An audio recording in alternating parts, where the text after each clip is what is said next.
Olá! Em tempos de mensalão, mensalinho, petrolão, dentre tantos outros escândalos, o brasileiro anda sem perspectiva política. De acordo com uma pesquisa realizada pela Fundação Getúlio Vargas, a confiança dos brasileiros no poder judiciário, nos partidos políticos e no governo federal despencou no primeiro trimestre desse ano. E esse é o assunto do programa Opinião de hoje.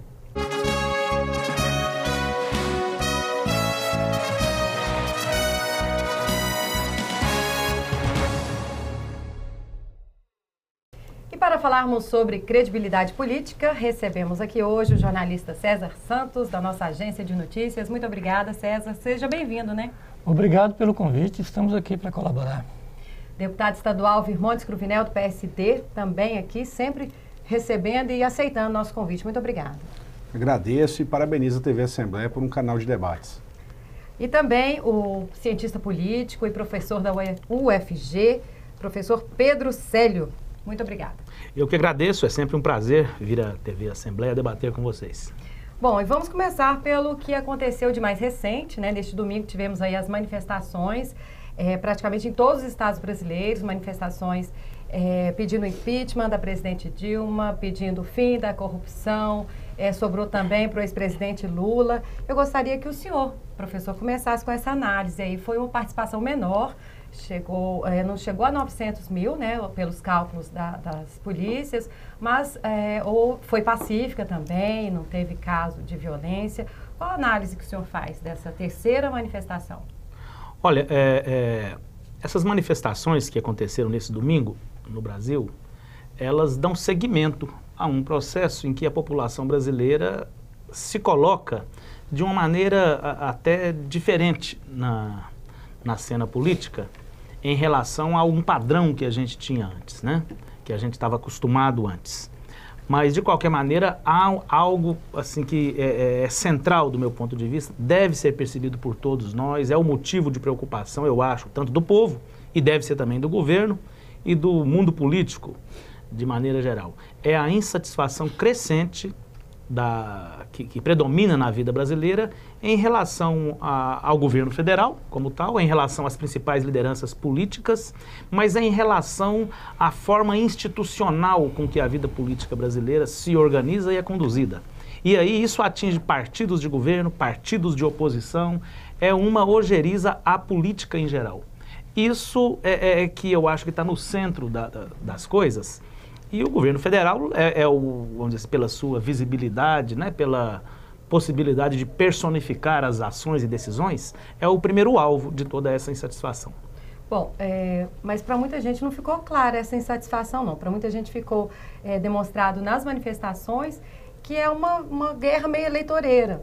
Deputado, gostaria até que o senhor fizesse essa análise também, pedindo o fim, né, do governo Dilma e não, assim, o sistema mesmo, né, como falho. Qual a análise que o senhor faz? Primeiro eu percebo como legítimo toda e qualquer manifestação, o respeito às diferenças é uma coisa muito salutar na democracia. E também a possibilidade do cidadão aí ter a manifestação da sua opinião pessoal, né? Ou cidadão, ou grupos também representativos, entidades de classe, enfim, que se observam também nessa possibilidade das manifestações de rua. Realmente não é a quantidade de pessoas, mas também a forma aí de externar essa liberdade de opinião que tanto deve ser respeitada. Algumas críticas foram recebidas a essa última manifestação, até pela participação de partidos políticos nela. Mas o que nós percebemos é que realmente existe esse distanciamento, a própria pesquisa alega isso, não só partidos da base da presidente da República, mas também partidos de oposição perdem a credibilidade. O que precisa? De alguma forma, ou na manifestação, ou aproximar-se mais das pessoas, manter esse canal de diálogo. O que eu entendo é que não só pela quantidade, mas sim pela possibilidade de se manifestar, isso merece respeito. E o que nós temos que analisar hoje, que no contexto atual, não como movimentos diretas já anteriormente, há 30 anos atrás, hoje nós temos uma grande praça pública que se chama internet e que o cidadão também utiliza esses mecanismos, também utiliza essa possibilidade de cobrar veementemente, dialogar com seus representantes, não só fisicamente a manifestação, mas também nessa praça pública que é a internet. E eu respeito isso, apesar de entender que às vezes pode ter críticas, opiniões contrárias a manifestações, eu respeito esse movimento, Na minha opinião, acredito que só faltou nessa última manifestação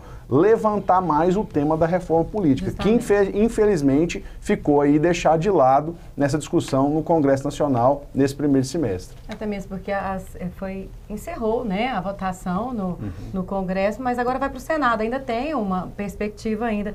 Com relação à manifestação, César, sua opinião, foi válido? É sempre válido quando as pessoas vão para a rua, quando as pessoas se expressam, e ficou muito claro uma insatisfação muito grande em relação ao governo, independentemente de sistema político, independentemente de um protesto contra a falta de credibilidade, foi um protesto contra o governo. Nós temos visto aí que a presidente ela não está conseguindo governar. O Brasil hoje está praticamente acéfalo. Nós temos uma presidente que não tem nenhuma articulação política no Congresso, ela está sendo levada a reboque, e isso se reflete diretamente na situação econômica.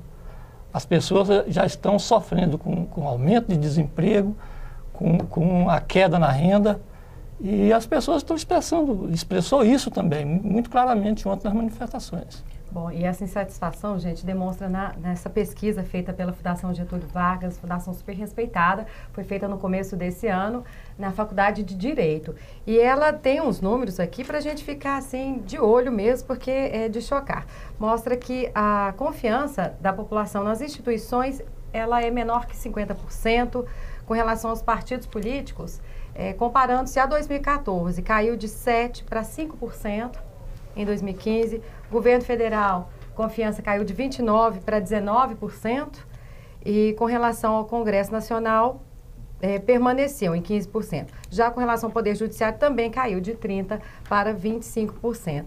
Ou seja, é uma insatisfação meio que geral aqui. O senhor faz uma análise disso aqui, professor? Veja bem, as manifestações de domingo, elas acontecem, como eu disse, num clima de crescimento dessa insatisfação. E as pesquisas registram isso, essa da Fundação Getúlio Vargas, a última do Datafolha, inclusive, também tem números muito semelhantes a esses, focando especialmente na queda de popularidade da Presidente da República, e isso fica taxativo aí, em razão da sua falta de perícia na condução política, tanto do próprio governo, como gestão, como também na convivência com o restante do sistema político. Se nós observarmos com algum cuidado aí, a presidente Dilma tem como principal base de sustentação de seu governo hoje o PMDB. E o PMDB, ele faz valer essa força através da sua presença no Congresso Nacional. O PMDB, ele cobra caro, não é? O custo do seu apoio ao governo federal. E a convivência do Executivo com o Legislativo aí atualmente passa pelo PMDB hoje, e isso faz com que dê mais visibilidade também às práticas políticas nesta relação, que é, como eu disse, centralizada pelo papel momentâneo do PMDB. Qual é a prática que predomina nisso aí, né? É o toma lá da cá. O PMDB falou que retorna o apoio à presidente Dilma conforme os cargos que ele obtiver, conforme o retorno. Quer dizer, então essa política fisiológica também é contestada, de alguma maneira é contestada, porque o resultado que ela tem trazido para a vida do povo é isso que o prezado César mencionou aqui, né? Juros altos, queda no consumo, investimentos decaindo tremendamente, e isso reflete no desemprego, no custo da alimentação, no problema do aluguel, na desativação de problemas sociais básicos. Então, o desgoverno, aos olhos do povo, aparece nessas coisas práticas da vida. Agora, ao lado disso, rodeando tudo isso, fazendo uma moldura assim cruel, perversa, né, vemos a elite política como se não tivesse nem aí, reproduzindo as mesmas práticas das barganhas fisiológicas e, de certa maneira, se entregando a essa cultura da malversação no uso dos recursos públicos, a corrupção. Então, eu acho que é difícil a gente separar esse momento, né? Agora, esses elementos existem, eles atuam conjugadamente, e por isso que nós temos essa dimensão da crise, principalmente como uma crise de credibilidade política das instituições e das lideranças. Como o deputado falou, era a hora, talvez até desse cenário mudar, né? na reforma política que passou batida e nem foi comentada durante as manifestações. Nós vamos para um breve intervalo e já voltamos com esse tema, credibilidade política.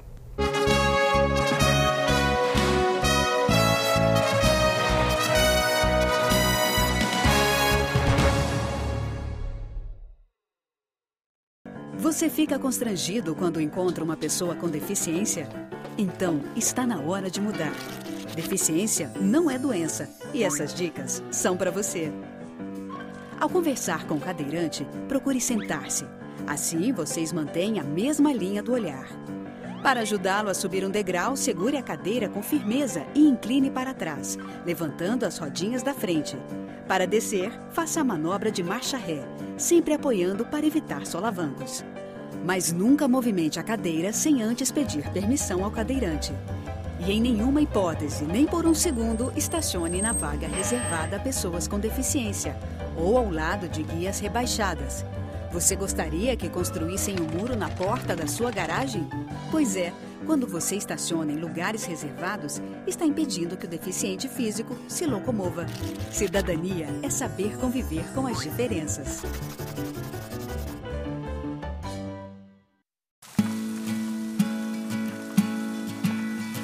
Antes da virtualização, corria-se o risco de perder partes de um processo durante o manuseio e transporte. Agora, os processos são enviados eletronicamente com total segurança. O que antes levava meses e muito papel, agora está a um clique. Virtualização de processos, porque ter acesso fácil e rápido à justiça é um direito seu.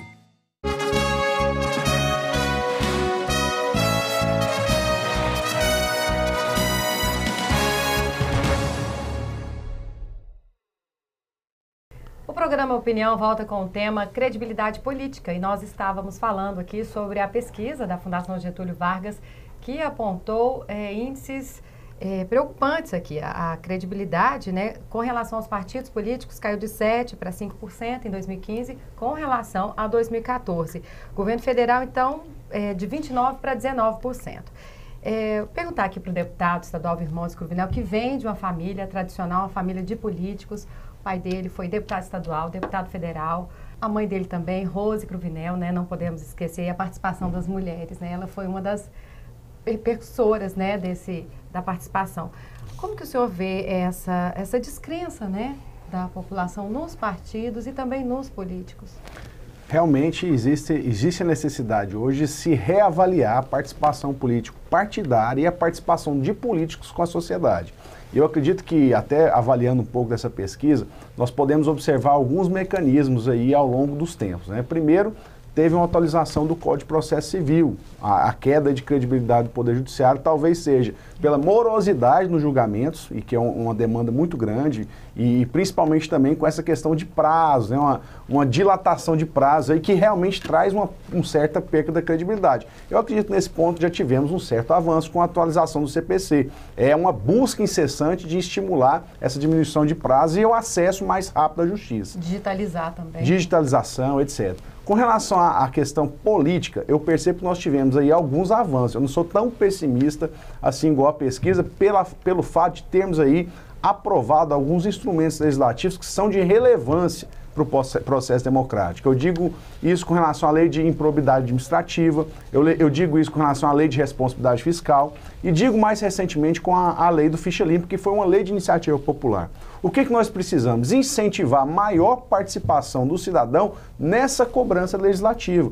Se formos pegar, por exemplo, o caso de Goiás, é difícil você identificar, às vezes, uma lei que seja de iniciativa popular. E que nós temos mecanismos, né? A iniciativa popular de leis, o plebiscito e o referendo, são esses instrumentos de participação direta das pessoas. Até nós apresentamos um projeto aqui na casa para que os projetos de iniciativa popular tenham prioridade na tramitação até do que projetos de parlamentares. Mas o que nós percebemos é que, às vezes, esse encaminhamento, esse distanciamento e a falta de credibilidade da classe política não permite isso. O que nós precisamos? Aproximar as pessoas, né? Garantir que tenham acesso, a cobrança seja feita mais firmemente, não só na participação física aqui, mas num diálogo constante com as bases, também através das redes sociais. canalizando essas interessantes sugestões para se transformar em realidade também no instrumento legislativo e que possa de alguma vez aí aproximar mais os políticos aí da sociedade. Essa talvez seja a grande cobrança. Eu percebo que nós tivemos avanços, mas que ainda muito precisa ser feito, principalmente pelo fato aí de não ter avançado nessa questão da reforma política. Quando nós falamos aí de participação, uma grande cobrança é o quê? A desigualdade. O abuso do poder econômico, o uso da máquina pública, isso distancia às vezes um cidadão, um profissional liberal, um professor, enfim, uma pessoa, um líder comunitário de vir disputar uma eleição. O que nós precisamos é tentar garantir mecanismos que essa isonomia possa ainda, de alguma forma, existir no processo eleitoral. Talvez seja aí um caminho. E evitar esse abismo, né, que tem entre o executivo, o legislativo e a população, né, César? Porque parece que tem uma distância muito grande, né? A população pensa, não vou conseguir mudar a lei. E nós temos, sim, esse mecanismo, né? Essas leis de caráter, né, coletivo. É verdade. Eu quero chamar a atenção para uma questão, quando se fala em credibilidade, em relação aos partidos políticos, né? Eu não sei especificamente os dados dessa pesquisa. Tem aqui da Datafolha, se você quiser, eu te passo. Mas exatamente, a Datafolha, o PT, que é o partido que está no poder, que tinha 12%, que tinha 22%, caiu para 12%. Né? Isso é uma pesquisa recente da Datafolha. O PSDB, que é o maior partido de oposição, era 7%, caiu para 5%. E o PMDB manteve estável em 4%. Que é o maior partido brasileiro, inclusive, em número de filiados. Né? Então, é perigoso quando a população perde a confiança na sua representação parlamentar, nos partidos, porque é o partido que tem que dar voz às pessoas no parlamento. Então, isso é preocupante, né? E mostra também uma disfuncionalidade do nosso sistema. As pessoas não se sentem representadas exatamente porque, na maioria das vezes, os partidos estão lá preocupados consigo, né? Os parlamentares preocupados em votação em causa própria, e isso causa esse abismo, essa diferença entre a população e os partidos. Pois, gente, nem tudo é ruim, não. Tem um lado positivo aqui da pesquisa que aumentou, que mostrou um aumento na credibilidade. Mas olha aqui, da polícia, que subiu de 30% para 33%, das emissoras de TV, de 31% para 34%, imprensa escrita foi melhor, foi de 42% para 45%, Igreja Católica de 54% para 57%, Forças Armadas também houve um aumento considerável. Então, as pessoas estão partindo para outras, né, crenças, outras ferramentas, né, professor? Isso é bom, por um lado? Olha, esses dados aí, eles refletem o seguinte, existe já um modelo de aferição das modificações na cultura política ou nas formas de percepção popular sobre o mundo da política. Quando eu digo mundo da política, eu digo em geral. Governo, oposição, Congresso, parlamentos, partidos, etc. Mas também as relações de tudo isso com o restante da sociedade. E também as próprias formas com que as pessoas se manifestam. Tudo isso faz parte da política. Tudo isso faz parte da política. Então, esse modelo aí é seguido por algum tempo. Nós chegamos em 2013, para voltar ao nosso tema aqui, em 2013, como uma síntese assim forte em que todos aqueles mecanismos que expressam o lado institucionalizado da política, ou seja, o nosso sistema representativo desenhado pelas instituições e pelas regras do jogo, vamos assim dizer, né? Então, essas instituições, principalmente partido, Congresso e governo, caem muito, né? E outras formas começam a substituir essas outras. E aí, principalmente, né, se a gente olhar as formas do Estado que representam o lado coercitivo do Estado começam a crescer em termos de popularidade. E aquelas que expressam a liberdade, a participação, entram em descrédito. Eu acho que aí mostra um perigo. Nós temos aí um dos perigos. E esse perigo pode ser também pensado através de um seguinte paradoxo, né? Como mencionou o nosso deputado Virmondes, em alguns aspectos, o mundo institucionalizado da representação política tem melhorado. Agora a questão, indo como está, chegando num ponto ótimo de funcionamento, mesmo assim a população diz, esse modelo de representação não me representa, não me serve. Ele pode funcionar muito bem, mas ele não me serve. Então, o paradoxo que eu quero dizer aí é que a população intensifica as formas de dizer sua insatisfação, mas ainda não tem pronto um modelo, um desenho de uma outra prática política permanente que regule as relações entre sociedade e Estado, que possa substituir dessa modalidade do sistema institucional. Este é o vácuo que nós estamos correndo o risco de cair nele. Eu acho que a gente colocando assim, podemos abrir muitas áreas para pensar essa questão. Poderia ser mudado com a reforma política, né, professor? Pois é, e aí vem um novo momento de insatisfação. Leva à corrupção. Quando a reforma política, que a população vai às ruas, diz o que quer e diz o que não aceita mais, abuso de poder econômico, corrupção, etc., tudo isso ligado à reforma política. Quando chega lá nos locais da política institucionalizada para decidir isso, os políticos viram as costas para aquilo que a população diz. Eu tenho até dúvida. Esse é o exemplo da nossa reforma política atual. Está atrelado, né? Uma coisa não. Tem até uma frase aqui que eu achei muito interessante do juiz goiano, Marlon Reis. Ele fala: 28 partidos dos 32 existentes receberam doações das empreiteiras do Petrolão. Não é um escândalo, é um sistema. Complicado, né?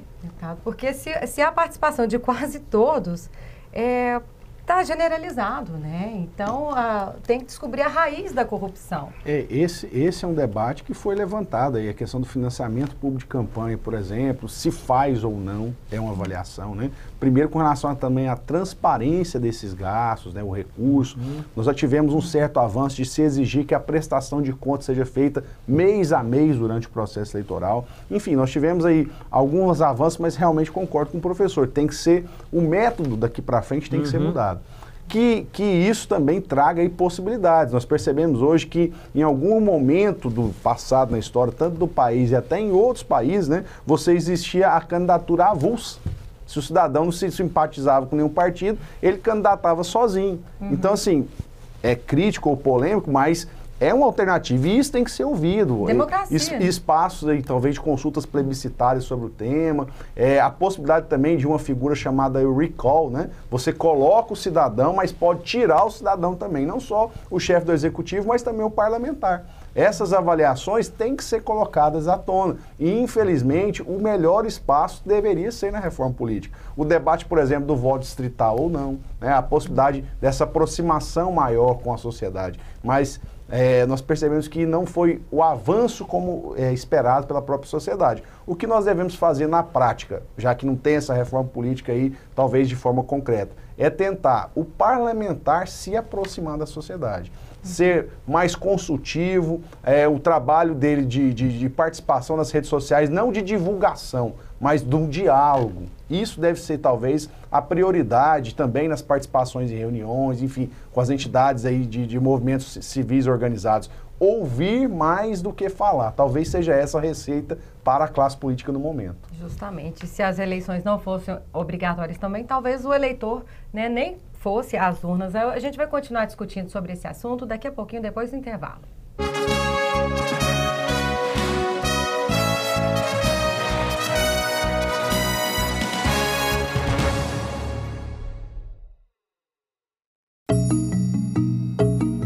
O Superior Tribunal de Justiça está realizando uma revolução no judiciário brasileiro. É a virtualização de processos. Agora, o tempo de envio e distribuição dos autos caiu de aproximadamente 13 meses para 5 dias. Além de eliminar o papel e reduzir custos com logísticas de envio, protocolos e viagens, a virtualização permite total integração entre o STJ, os demais tribunais, os advogados e as partes, com total segurança e transparência. As salas antes ocupadas por pilhas de papéis agora oferecem mais conforto e melhores condições de trabalho aos nossos colaboradores. Os processos são virtuais. O benefício é real. O primeiro Tribunal Nacional do mundo a promover a virtualização de processos. Informe-se, porque ter acesso fácil e rápido à justiça é um direito seu.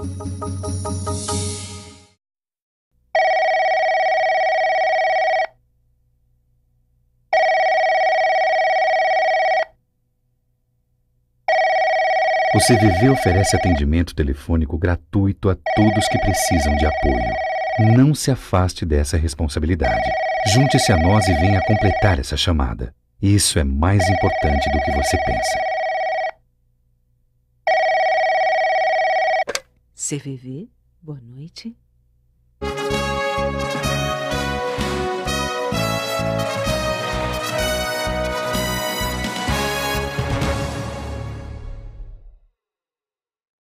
O programa Opinião volta com o tema credibilidade política.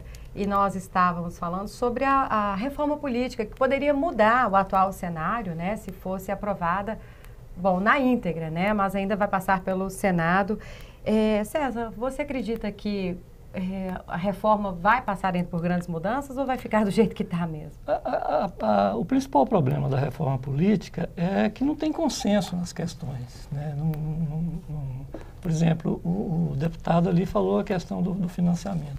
Isso não tem consenso no próprio Congresso e na própria sociedade.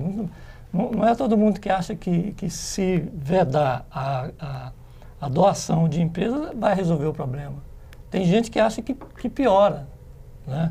Então, a questão da reforma política, o sistema representativo, ele vai se aperfeiçoando à medida que o tempo vai passando, à medida que certas práticas vão se mostrando insuficientes, aí pode-se fazer ajustes. Uhum. Não tem como ter um modelo pronto e acabado que vai dar conta da questão. Então, a reforma política é um processo em construção, né? O problema é que não houve muito avanço, né, professor? Que a gente não houve avanço nenhum, né? Não houve avanço nenhum. As questões principais, o Congresso votou aquilo que interessava aos parlamentares, que naturalmente não vão votar alguma coisa que pode prejudicá-los. Então isso prejudica. Agora eu quero chamar a atenção para uma coisa. Acho que foi Churchill que uma vez disse que que a democracia é o menos ruim dos sistemas. Ele nem falou que era o melhor dos sistemas. É o menos ruim. É o menos ruim. Agora, saindo da democracia, o que é que nós teríamos? Teríamos regime militar, um regime de peso, um regime ditatorial. Então, a democracia é um sistema imperfeito e ele tem que se rearranjar na prática dele, né? E, sem dúvida, a participação das pessoas, como aconteceu na manifestação de ontem, é um mecanismo super interessante da democracia. O problema que estraga a democracia é a corrupção, né? Que já vem enraizada desde o Brasil colônia. Mas só que agora ela está mais, né, exposta, há mais denúncias. O senhor acredita, professor, que a corrupção é o grande problema aqui da questão da credibilidade, que vem afetando a credibilidade dos políticos? Olha, no nível em que a gente está debatendo aqui, colocando a questão, eu acho que o problema da corrupção não é ela em si. A gente vai avaliar a qualidade da democracia que nós temos, a qualidade da democracia existente, e com todas as suas tendências e potencialidades de aproximar povo e governo, nós vamos avaliar essa qualidade na medida em que a democracia e o sistema político apresentar mecanismos eficazes de combate à corrupção. Mecanismos de intolerância que traduzam a intolerância da sociedade com a corrupção. Enquanto o sistema político não tiver esses mecanismos, eu acho que a democracia perde, ela ficará mais ruim, né? Ela ficará menos benéfica para a melhoria de vida do povo. No caso brasileiro, a característica, como disse o César aqui, a democratização brasileira, ela fez com que nas 2 últimas décadas, pelo menos, a gente conhecesse alguns desses mecanismos com os quais nós não estávamos acostumados. Então, eu vou citar aqui o Ministério Público, eu vou citar, Federal, bem, eu vou citar o PROCON, eu vou citar a Polícia Federal, que ela teve uma inversão de significado na convivência com as expectativas populares e na convivência com as outras instituições. A Polícia Federal, ela tem uma nova função hoje. Ela participa desse sistema de controle do aparato coercitivo do Estado, dessa autonomia exagerada que o mundo político tem em relação aos seus representados. Então, são as controladorias gerais, né? Quer dizer, ganharam força com a Constituição de 88. Procuradorias, né? Então, esses mecanismos, eles não tinham o protagonismo que tem hoje. Eles fazem parte do nosso sistema político.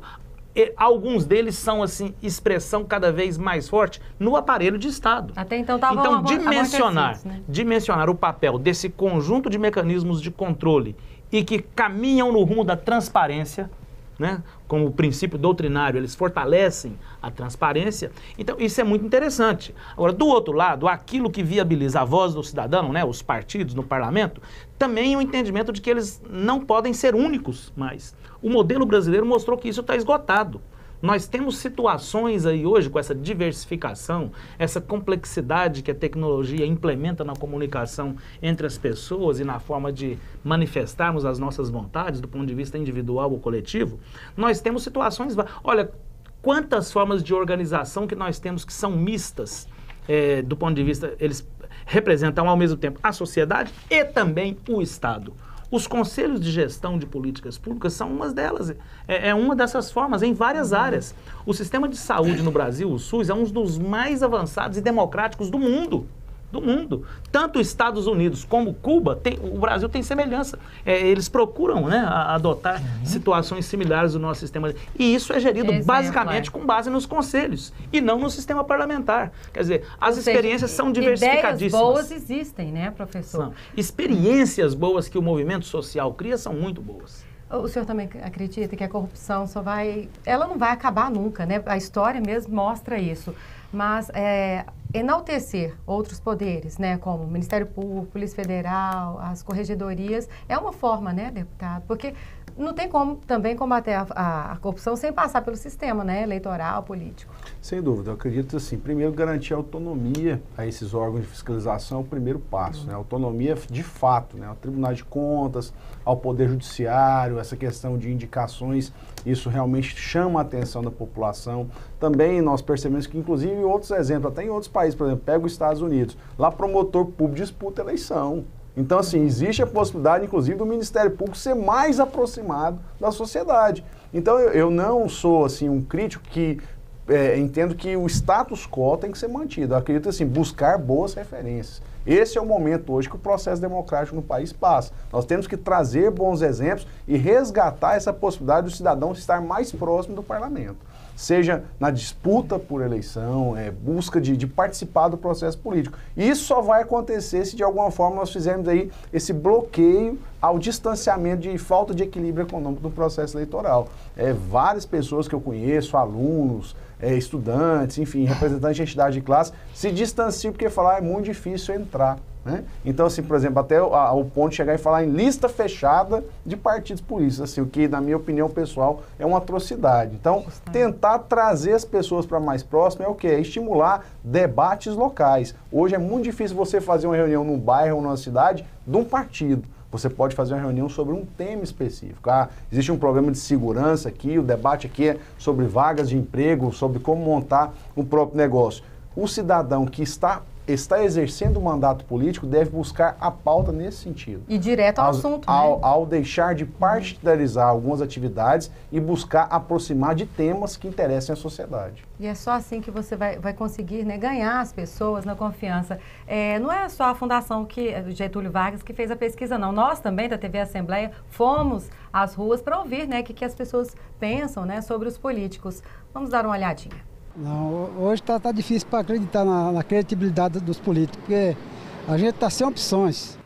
Meio complicado, porque aqueles que deveriam cumprir com seu papel de governante, que é administrar o que é nosso, simplesmente esquece essa função. O povo está indignado, está acontecendo, e não dá para confiar, né? Está muitas corrupção, roubando dinheiro público, então eu não confio, não dá para me confiar. Infelizmente, a população perdeu a confiança nos políticos. O que nós vemos atualmente é um clima de revolta, de total insatisfação. Nós depositamos nossa confiança através do voto e não temos o retorno. O país é bom, né? É grande, é rico, é mal administrado. Cada dia está mais decepcionado, pessoal. As pessoas estão decepcionadas com os políticos, com tudo no Brasil, perdendo a confiança. Bom, a gente viu aí, né, professor? A população está descrente, ninguém acredita mais. Ou seja, tem alguma solução? O que o senhor pode nos falar aí? O que poderia ser feito? A solução para a democracia, né, tem que ser o seguinte: fortalecer esse sistema democrático que favoreça a manifestação máxima das controvérsias e das diferenças de opinião que existem na população. A democracia é um sistema em que a controvérsia e o contraditório, tem que ter liberdade para se manifestar. Agora, ao mesmo tempo, ao lado da liberdade, essa participação. E como a nossa sociedade é uma sociedade extremamente desigual, do ponto de vista de classes, do controle de recursos econômicos, do ponto de vista da educação, do acesso à educação, do ponto de vista das desigualdades raciais, é cheia de preconceito, de hierarquias, né? E que deixam alguns grupos sociais inferiorizados. Então, como temos essa diversificação, a democracia requer a participação no sentido de construir expressões coletivas exatamente para esses segmentos sociais que são inferiorizados poder disputar também com a mesma liberdade com aqueles outros que já nascem em berço de ouro. Então, essa é uma questão. E do ponto de vista da organização institucional também, né, como eu coloco como um terceiro princípio, um terceiro critério norteador e organizativo da democracia, esses mecanismos de controle que controlem os excessos de todos os demais poderes, de todos os demais atores, para que a minha liberdade não seja no sentido de sacrificar ou de inibir ou constranger a participação dos demais. Que a minha participação seja para que, efetivamente, o interesse daquele grupo do qual eu faço parte ou represente também participe da mesa de negociações que vai influenciar o processo decisório. A democracia mais nesse sentido. Realmente a democracia como um sistema perfeito, harmônico, isso não é democracia. Isso é coisa de igreja, é coisa de religião. Agora, em termos de política, não. Em termos de política é disputa de interesses, é jogo de forças. E aí, numa sociedade complexa igual a nossa, eu tenho a impressão que vale a pena fazer uma conjugação equilibrada desses três princípios éticos da democracia. Para que a população não fique tão sacrificada. Bom, César, em breves palavras aí, já faz seu encerramento também. Em breves palavras é o seguinte, o cidadão tem na mão dele, na ponta do dedo dele, a grande arma que é o voto, né? Cabe ao cidadão se informar bem no momento de votar e fazer uma boa escolha. E depois cobrar do seu representante, ficar atento. Hoje tem os mecanismos de interação, né, com a internet. Ficar atento ao que o seu parlamentar está fazendo. E lembrar, né, de quem votou.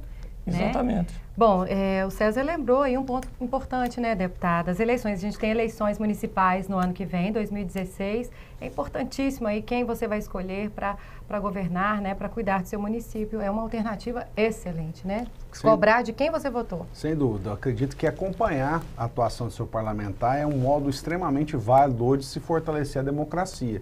É o representante que você escolheu, você pode orientá-lo, pautá-lo, cobrar resultado. Talvez seja um caminho interessante.